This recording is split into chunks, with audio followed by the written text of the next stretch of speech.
No matter who you are, you will have haters. John 15 verse 18 says, if the world hates you, know that it hated Jesus first. So if you have haters, know that God is greater than your haters. Lately you've been feeling the weight of your haters coming at you with their envy and their hate, scheming against you, throwing mud on your name. But God's gonna work it out despite their lies and game. God is greater, so much greater than your haters. God is greater, don't give up, it'll pay off later. God is greater, through the pain you're a giant slayer. If your friends and family don't support your business, it might hurt your feelings, but it should never, ever, ever hurt your sales, marketing, and growth. Don't forget to like, subscribe, share if you find value here. Before we get into today's topic, I want to tell you about the awesome mug that I'm drinking out of, and it is the Entrepreneur's Affirmation Mug, and it contains some inspiring affirmations to keep on going, to keep on keeping on as an entrepreneur. And I'm drinking from the hot pink mug. It comes in beautiful colors. If you have any of our inspirational mugs, hoodies, t-shirts, or any of my books, which one do you have and how has it benefited you? Let me know in the comment section of the product or book that you have and how it's benefited you. So let's get back to our topic at hand. We're talking about if your friends and family don't support your business, it may hurt your feelings, but it should never, ever, ever hurt your sales, marketing, and growth. And what inspired this topic was I had a coaching client who was very upset, very angry, and she has a floral arrangement business, and she feels like she doesn't feel like, the facts are her friends and family don't support her. Not only do they not support her as clients when they need flowers for special events, but they don't even support her by way of sharing her information on social media. And this is not a business where it might be a conflict of interest in terms of a business like porn, where you can't get behind that. But this is floral arrangements. And so she is flabbergasted as to why her family doesn't support her. And it's making her increasingly angry. And it is affecting her bottom line because the energy expended thinking about all the people that don't support her is energy that she could be putting into growing her business. And we had this discussion. She gave me permission to use this story. And so we will call her, what will we call her? We'll call her Jane. So here are 4 points that I want to share with you, and then I want to give you a scripture that I think is really helpful here that you may want to keep in mind so that the lack of support from friends and family doesn't hinder your bottom line. But first, let's deal with the hurt feelings. Let's get the elephant in the room out the way, and then we're going to deal with 4 things that you need to keep in mind so that it doesn't hinder your bottom line. So it's understandable that you may be hurt if you have friends and family who don't support you, because most people think that when they are starting a new business, when they're starting something positive, a new endeavor, that their friends and family are going to get behind them and be their biggest cheerleaders. But I will tell you, as part of many business communities, just knowing other business owners, that is rarely the case. Usually for many people, they don't have the support of their friends and their family. This is important to know so that you don't feel like you are alone in this experience. It is quite common, right? And so what happens is you have the expectation that your friends and family are going to support you. You're excited. You have the grand opening and nobody comes. Nobody comes to the grand opening for your business. Nobody comes to the event that you put on. Nobody comes to your book signing. Nobody comes to your showcase where you are playing the guitar and you're singing in a lounge. Nobody comes to that. And you're like, how come my friends and family not get behind me, right?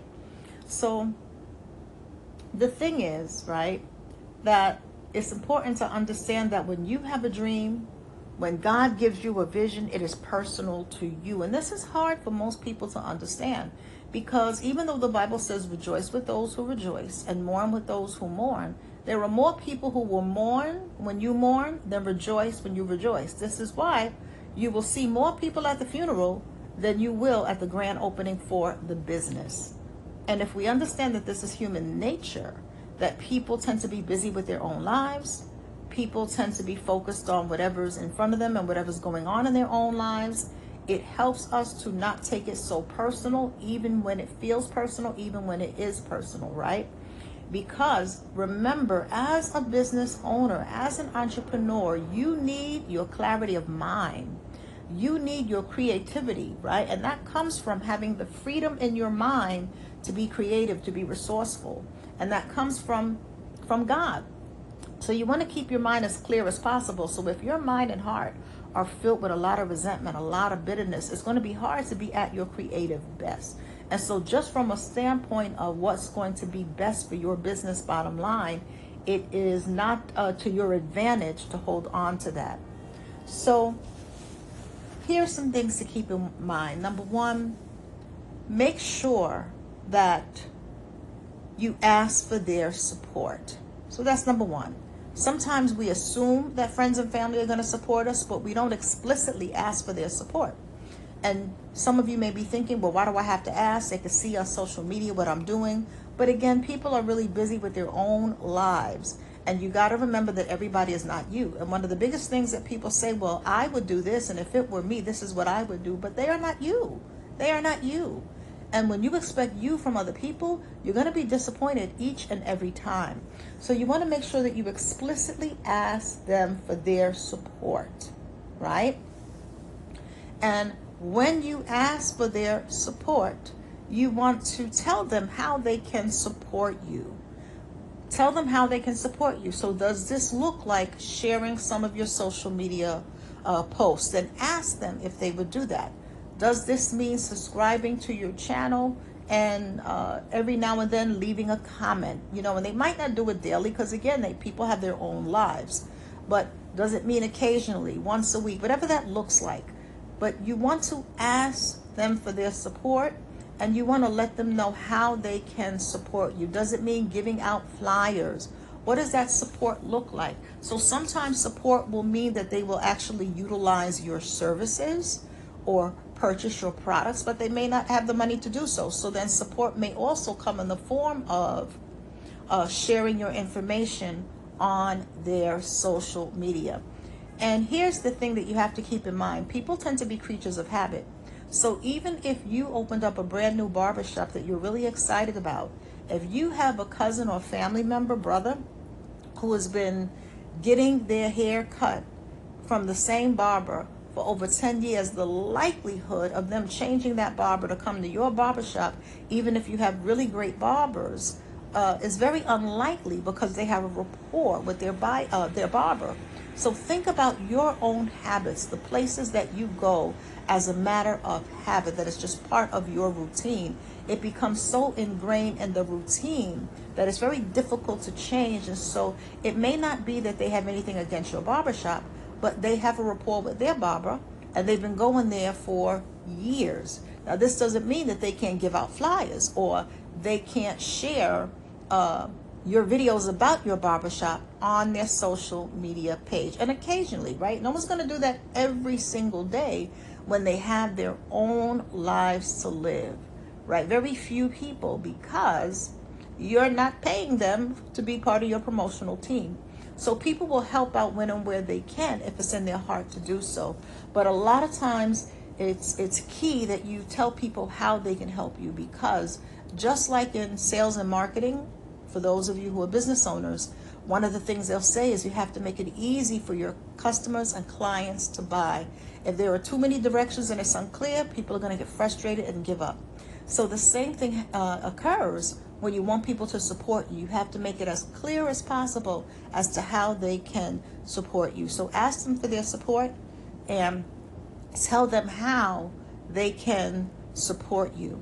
Explain your business to them in simple terms. So often friends and family may have an idea about your business, but they really don't get the minutia, the nitty gritty of what it is you do. And so sometimes what happens with entrepreneurs is we are so used to speaking in the language of our chosen profession that we don't speak in layman's terms very simply so people can understand what it is you do, right? Because it's hard to recommend something if you don't really understand what the person does. So make sure that you're explaining what your business is about, how your business helps to solve a particular problem. So oftentimes it's not enough to just say support my business, but people need to understand how your business helps to solve a problem, because that's the purpose of going into business. You're solving a particular problem. So what is the problem that your business solves? You need to be able to communicate that clearly to people so that when a friend or family is talking to somebody who has the problem that your business solves, your business is top of mind. Oh, you need to call Jack for that. You need to call Cindy for that, because that's exactly what Cindy's business does. But if they don't really understand the business in simple layman's terms and the problem your business solves, then it's hard to recommend your business because it's not top of mind. So these are some things before we get into haters and that aspect of it. You want to make sure that you are doing your due diligence in this area, right? So you ask for their support, but you don't beg. So this is key. And I did a video about that. Stop begging friends and family to support you. So you ask once. The most I would say is if you ask twice, people get busy and lose track of things, especially if they got a lot going on. But after that, you let it be. You don't want to beg. And when you ask, this is key, remove any expectations. So you've asked and you clearly explain how they could help you, what you need help, and make sure something reasonable. So if you're telling people, I need you to come to my barbershop for 3 hours a day and help me clean, but I'm not going to pay you, you're asking a lot of people, because people have their own bills, their own lives. So you also want to make sure that the type of help you're asking is reasonable. And you want to remove any expectations, right? So when you remove expectations, you're simply observing the fruit. It's like you ask them and you just let it be and you see where it goes. Observe their fruit. And so if you've asked and you've explained the how your business works, the problem your business solves, and you have told them how they can help you as either a client, if they can afford to purchase your product and services, and if it aligns with what they need, because they may be utilizing a service similar to yours someplace else, right? So I'll even use myself as an example. So if I think about somebody who, let's say, started an accounting business, right? And they're a friend or a family member of mine, I'm probably not going to use their services even though they're a friend or family, because I have been with my accountant for years, right? And so I'm comfortable with my accountant. They know the ins and outs of my business, and that's where my comfort level is. But I will help in terms of referring their business to other people. But I would not use the service myself because I'm settled in with the accountant that I use. So keep that in mind also, as we are creatures of habit and we do what makes sense for our lives. So you're removing any expectations, you're observing their fruit. And here's the other piece. Make sure that you are supporting your friends and your family in their endeavors, or you've done so in the past. Because one thing that people don't seem to keep in mind is sometimes you can come across, not you per se personally, I'm speaking generally, sometimes a person can come across as someone who only comes around when they need something. And most people do not like to feel like they're being used. And so if nobody's ever heard from you, and now that you have this new business, all of a sudden, hey, cuz, I miss you so much. Hey, so-and-so, hey, friend, I've been thinking about you. And they're like, no, you have not. You want me to give out flyers for your business. Like, you're being fake. So that is not authentic and genuine. So here's the thing about networking that most people miss. Networking begins long before you need to utilize the people in your network. So have you been supporting? Can you honestly sit back and say, you know, the people who I am going to for support, the friends and family, have I supported their endeavors? So they may not be a business owner, but maybe their child was selling candy for school. whatever that looks like, have you supported their endeavors? Because it's going to be very difficult to make a case of somebody not supporting you and you've never supported them. So you have to keep that in mind also, because oftentimes people will look and say, well, this person only comes around when they need something. No, I'm not going out of my way for them. So you have to keep that in mind. So with all of that out of the way, when you ask them for their support in terms of everything we just talked about, and you remove expectations, at this point, you're simply observing the fruit.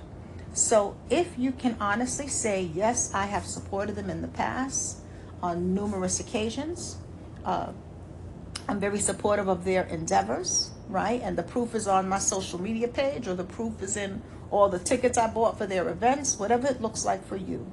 And you can say that you've explained your business, the problem that it solves, and you've told them how they could support you. You've asked, but you didn't beg. And you see that they have no interest in supporting what you do. At this point, you observe the fruit, so they're showing you their fruit, and you have to make a decision. Decide how you want to show up in that relationship moving forward. And so what that may look like is, I have an understanding based on the fruit. You're not saying this, but this is the logic in your mind.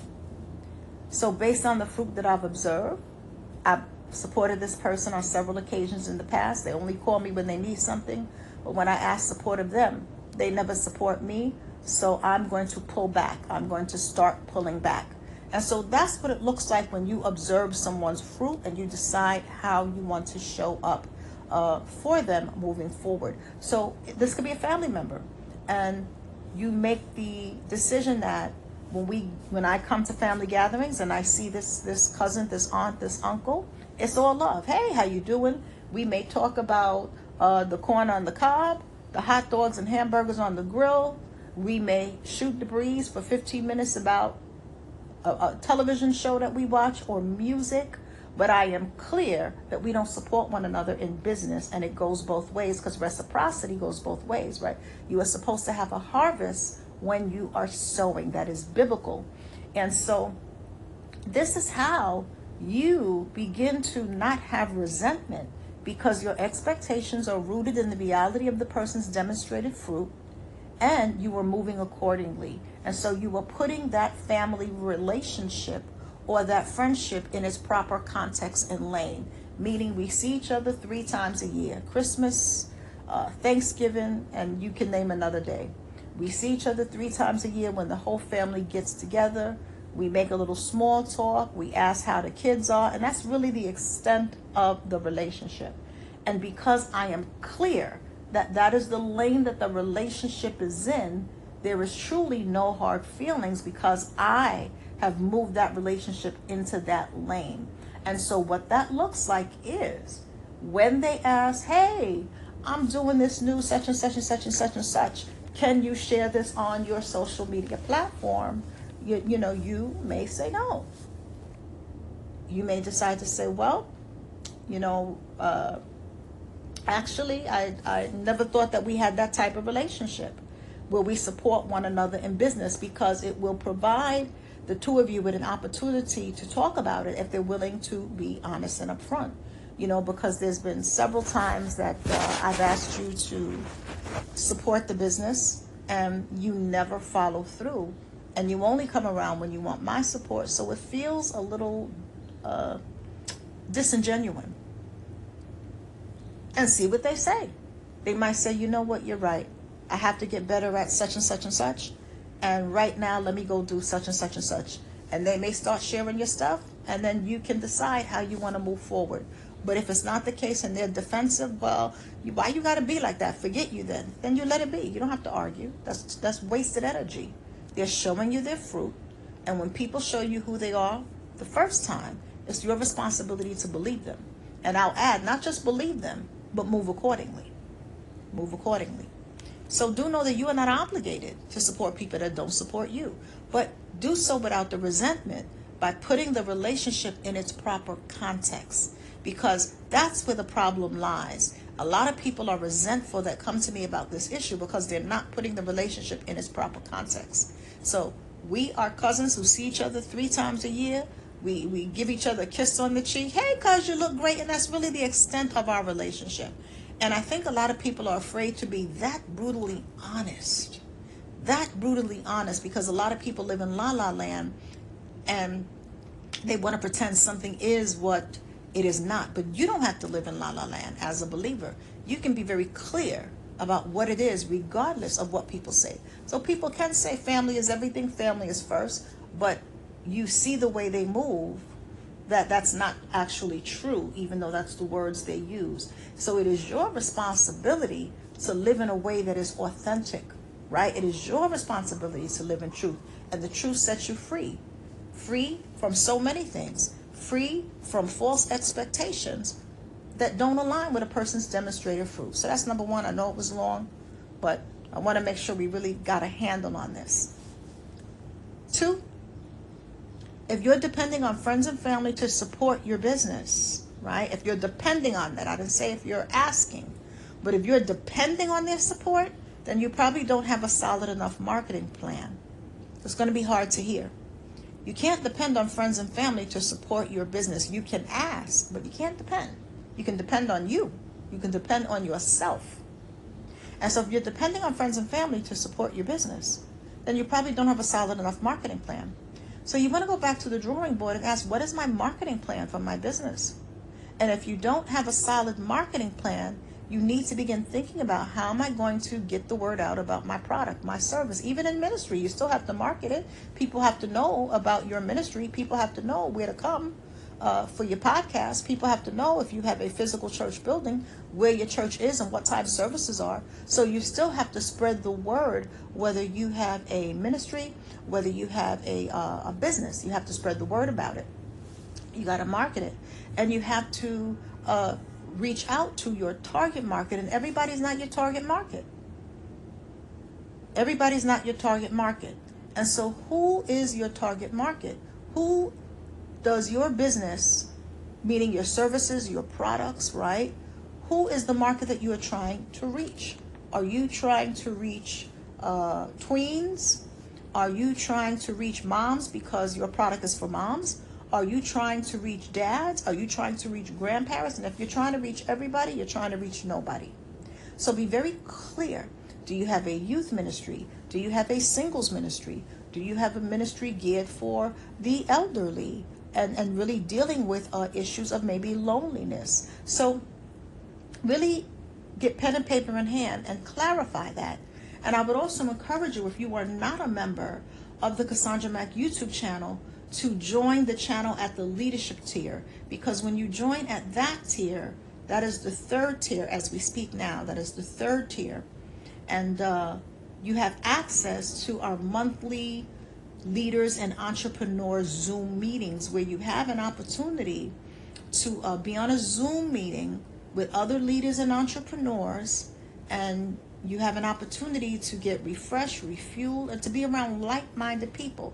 So I would encourage you to do that. 3, if you're depending on friends and family as your primary means of growth, entrepreneurial growth, then you're not surrounding yourself with like-minded people. You know, you can come from a big family, but that doesn't mean they share your mindset. That doesn't mean that they think the way you think. That doesn't mean that they share the passion that you have for the things that you're doing in this season of your life. And so a lot of times we limit ourselves by limiting our community to the current friends that we grew up with, went to school with, and so forth, and our family. But once you decide to become an entrepreneur, you are going to have to broaden your horizons. So are you part of any communities for entrepreneurs? Are you part of any masterminds with other entrepreneurs where you can get together and share ideas and share information? It is hard to grow in isolation. It is very difficult to grow in isolation because we feed off of other people's positive ideas, other people's positive energies. And so you need community. And if you limit yourself to friends and family, you're going to be sourly disappointed, because perhaps there's a business conference and you're like, boy, I really want to go to this conference, and you can't get any friends or family to go with you.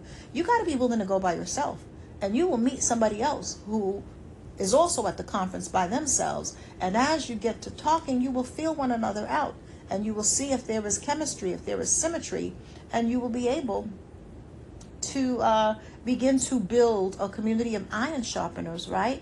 The Bible talks about iron sharpeners. As iron sharpens iron, a man should sharpen the countenance of his friend. And so there are some friends that you may have that you have known from high school, college, but they may not be your iron sharpeners as you begin growing in this season of your life. And you may need to really get around new community. And the problem with a lot of entrepreneurs is sometimes, and particularly when you're just starting out, is that sometimes you want everything for free. And that's just not possible. You're going to have to make an investment. If you want to grow your income, you got to make an investment. And so are you investing in workshops? Are you going to conferences for business owners? You have to make an investment.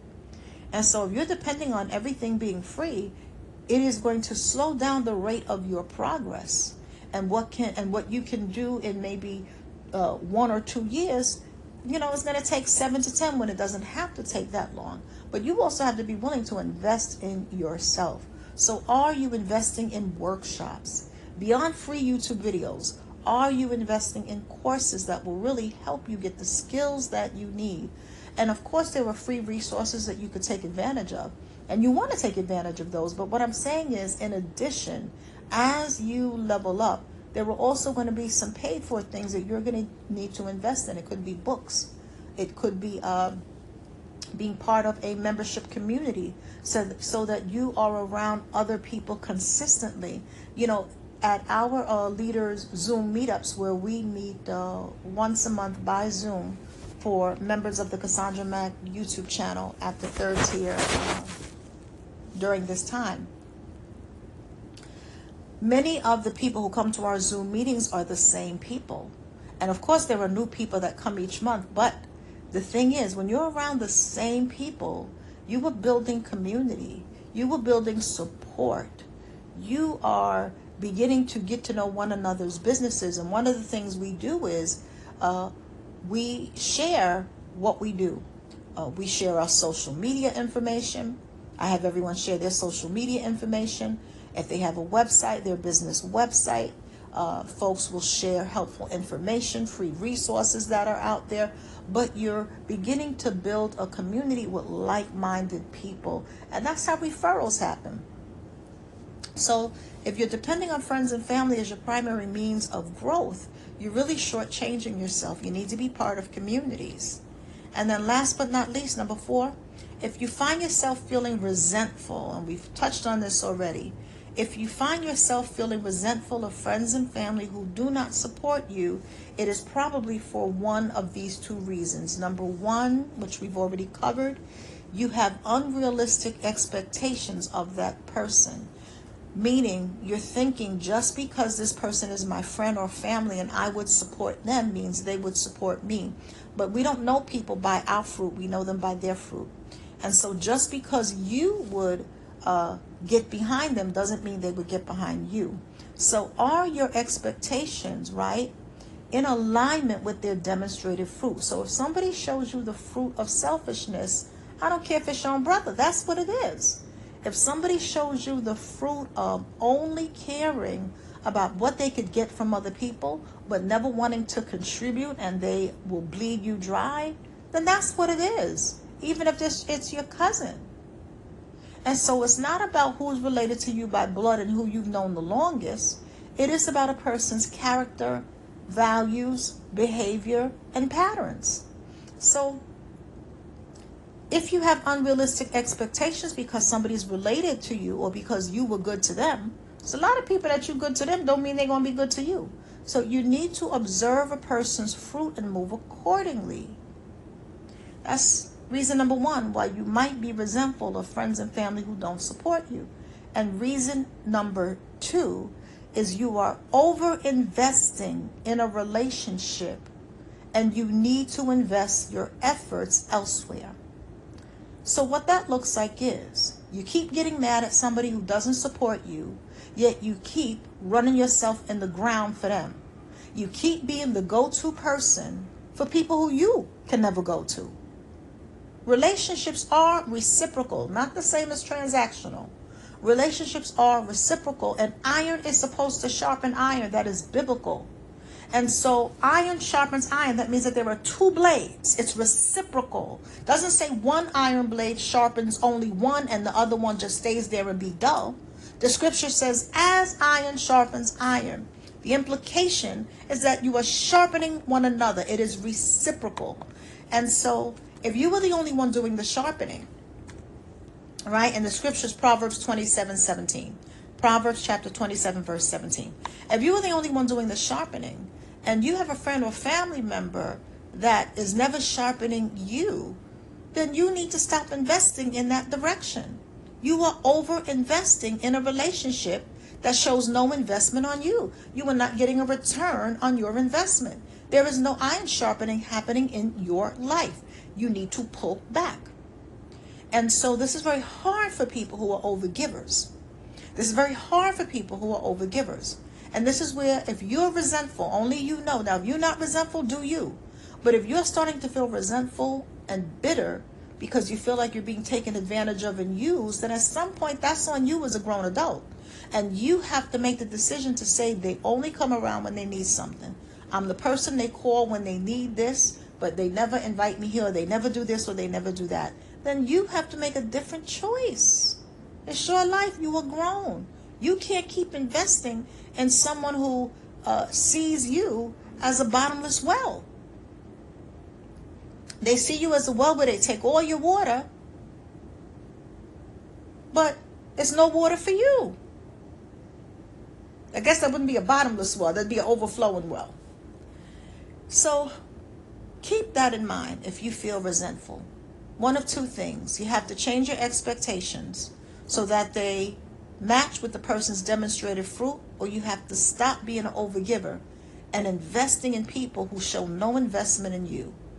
And I guarantee you that you will begin to be free of the resentment, because there's nothing to resent if you are not constantly investing in someone who's not investing in you. You were able to keep the relationship in its proper lane. This doesn't mean you got to be enemies. This doesn't mean you got to be mean and nasty. Everything don't have to be so extreme. It simply means that you observe what it is. Okay, we are cousins who get together 3 times a year, have a little small talk, have fun, laugh, jokes, eat some food, share a meal together, share a moment in time, and we're back to our lives. They don't support what I'm doing, and that's fine. I'm not going to support what they're doing, and that's fine. And it's not from a place of resentment. It is from a place of honoring and respecting their demonstrated fruit and respecting the nature of our relationship. Our relationship doesn't call for my lending my support to their business. That's not the type of relationship we have. And once you can come to that conclusion, right, you will find that you will rarely feel resentful, because you simply move in wisdom. You move in truth. The truth of the matter is, this is the context of our relationship. Whether I want more or not doesn't change the fact that this is the context of our relationship. And if I can respect that this is the context, then when I share a moment in time and we share a coffee, then we share the coffee. Or we saw each other at the family gathering and our kids did potato sack races together and my child had a good time, then that's what it is. But what we're not going to do is, I'm not going to talk business with this person. I'm not going to talk to them about my goals and my dreams, and I'm not going to let them pick my brain about their goals and their dreams, because that's not the foundation of our relationship, and I'm clear about that. And so I hope you found this helpful, particularly if you struggle with anger around friends and family not supporting you. Then it means your expectations are unrealistic, or it means you need to pull back your level of effort and stop being an overgiver and give in a place where you are receiving in a harvest. You are to sharpen iron that sharpens you, as iron sharpens iron. So this is a long video, but it's going to be a little long today. I think all my videos are fairly long, but it's going to be a little longer. I want to go to the story of Jesus cursing the fig tree. And it's in Mark 11. We're going to start at verse 12, where Jesus curses the fig tree. And it says, we'll go from 12 to 14. The next day, as they were leaving Bethany, Jesus was hungry. Seeing in the distance a fig tree in leaf, he went to find out if it had any fruit. When he reached it, he found nothing but leaves, because it was not the season for figs. My God. Then he said to the tree, "May no one ever eat from you again." And his disciples heard him say it. So that is the story of Jesus cursing the fig tree. And that is the New International Version. I think I want to read you the King James Version, because you'll get a better sense of the language, or the New King James Version. Let me pull that up. Okay. So it's interesting, right, that Jesus was hungry, right? We're going to read the King James Version. Let's read the King James Version. So Jesus was hungry. And from afar, there was a fig tree that gave the appearance of fruit. And he went to see if it had fruit. He went to see if it had fruit. And so sometimes what happens is we have relationships with people, friends and family, that have the appearance of fruit, that have the appearance of the fruit of love, that have the appearance of the fruit of kindness, compassion, and support, right? They may have the appearance of these things, but it doesn't mean that they have these things.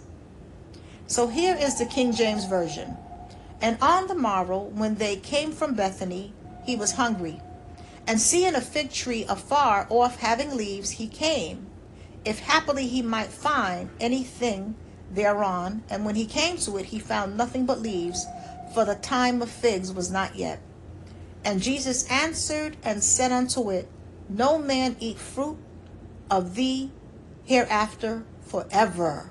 And his disciples heard it. So he wanted his disciples to hear this, because he was modeling a lesson. He wanted his disciples to hear this. He was modeling a lesson. And the lesson is, sometimes something has the appearance of the type of fruit you're looking for, but it doesn't bear any fruit. And when it doesn't bear any fruit, it is your responsibility to stop eating from it. And so look at how he ends. He says, No man eat fruit of thee hereafter forever. And so it is our responsibility, when we sense that a relationship has no fruit, to stop looking for support in a place where clearly you're not going to get the support. It is time wasting. It is time wasting. And so we get this from this lesson in Mark 11, verses 12 through 14. It had the appearance of fruit, but it wasn't in season. And so sometimes relationships have the appearance of the thing that we want, because that's what we're looking for. We're hungry. We're hungry for support. We're hungry for validation. We're hungry for someone to cheer us on. We're hungry for somebody to encourage us. We might be hungry for these things. And we're going to look to get fed. But when we come to a place and realize we can't get fed here, then it is our responsibility to quickly, without question, move on. No, why can't they support me? Why don't they do this? It's not fair. You didn't see Jesus saying all of that. He simply made a decision to move on. And said, may no one eat of this tree again. Don't eat from things that don't produce fruit. And his disciples heard it. It was a lesson for the disciples, and it's a lesson for us as believers, to stop expecting you from other people, to stop expecting fruit from fruitless relationships, and treat it accordingly. Treat it accordingly. And I promise you, you will not feel resentful because you will realize, if you're in a healthy place, you will not feel resentful, because you will realize this is the context of the relationship, and it is my responsibility to stop trying to eat from a relationship where there's no real depth. This can't feed me. I could get a snack, maybe, I don't know, but it surely can't feed me. So it is my responsibility